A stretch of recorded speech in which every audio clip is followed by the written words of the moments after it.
Welcome, and today we're going to be looking at a video shoot at your restaurant, what we expect, how it works, what the procedure is. So when we come into your restaurant, we can either film the chef cooking in the kitchen. This is something that people really like to see, a sort of behind the scenes type of thing that they wouldn't normally see in the restaurant. We can also film it from the customer experience, so therefore at the table, having food delivered to the table and filming food at the table. So we can order some food and when that's brought to the table, we film it.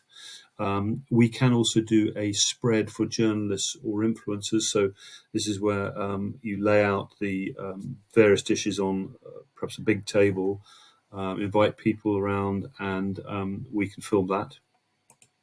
The choice is really yours. You decide on what's suitable for you.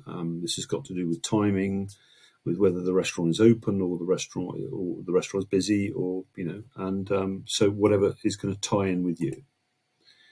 Now, if we're filming the chef cooking in the kitchen, we generally have a quick run through with the chef to explain, so we know what he's going to be cooking and we know where he's going to be going to take things out of drawers or cupboards or whatever, and what's going to happen next, so we don't miss any of the action. So it's good to have a little quick run through. We try and keep out the way. Obviously we don't want to be bumping into your chef with hot pans and oil and all the rest of it.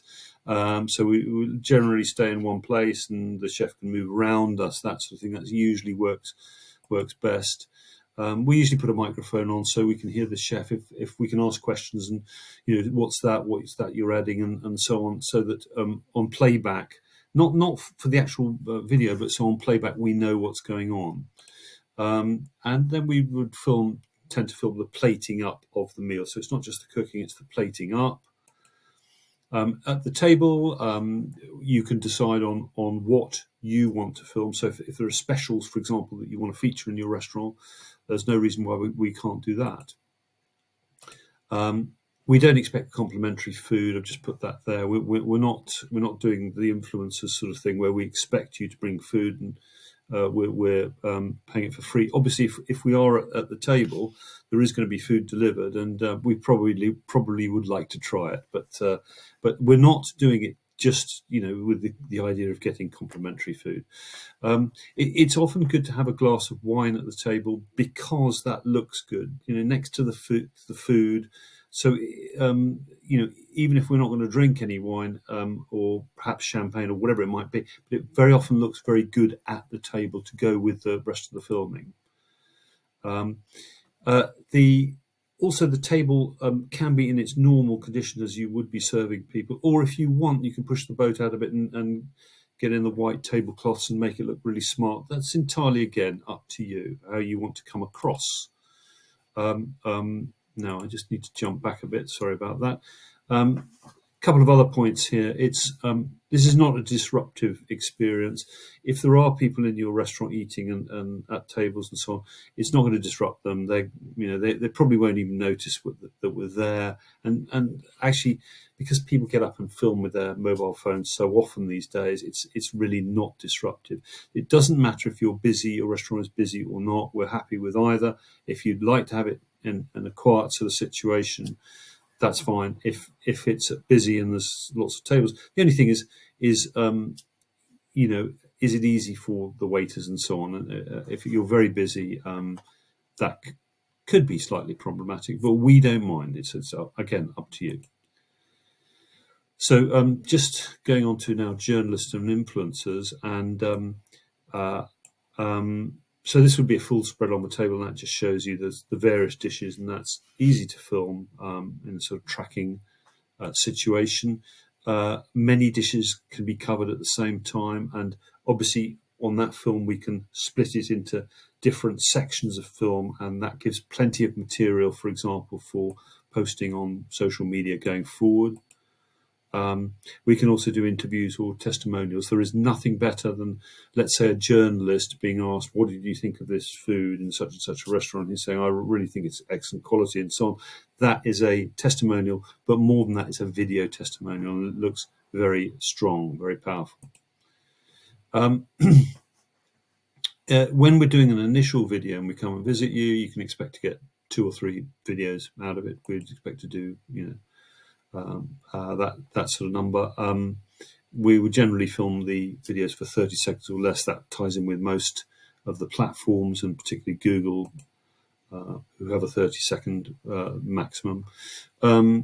We edit the videos with royalty-free music. We try and put on the appropriate music. If you're an Italian restaurant, we probably put on Italian music, that sort of thing. It's not outlandish music, and but I mean, if you wanted to request certain types of music, we can do that as well. We will, while we're there, we'll take plenty of photos. Photos obviously could be used partly to accompany the videos, included in the videos, but also partly because for posting on social media, and it gives us a sort of library of stuff to post on your social media. We can add your logo to the video, of course, if you want to increase your brand awareness. You want to get your logo on there, so let us have a copy of the video, the logo, and we'll put it on for you. We also do it as a file share so that you can go in and you can post the videos on your social media or on your website or whatever. Of course, if we're doing that for you, that's a separate matter. What we would do with the videos is we would put them on our social media pages. Obviously, we're trying to do something for you. We're trying to help you get more people into your restaurant. So you would obviously be able to post as you please, put it on your website or social media or what have you, Google. We also sometimes post to food groups. This is an extra sort of layer of assistance. If we've got a special dish that we want to tell people about, and this might well encourage people from foodie groups to come into your restaurant. Google is really an essential post to do, and we've got subsequent videos on Google Business Profile and something that we call GoVid24. So check that video out. And finally, our monthly service. We're just talking about here, obviously, a one-off video, but we provide a monthly service where we come in and we do 5 videos per month, and that works really well with posting videos on the likes of Google and social media. So that's it from me. Thank you very much. If you can like and subscribe to our channel, that's always much appreciated. That's it from me. Thank you very much.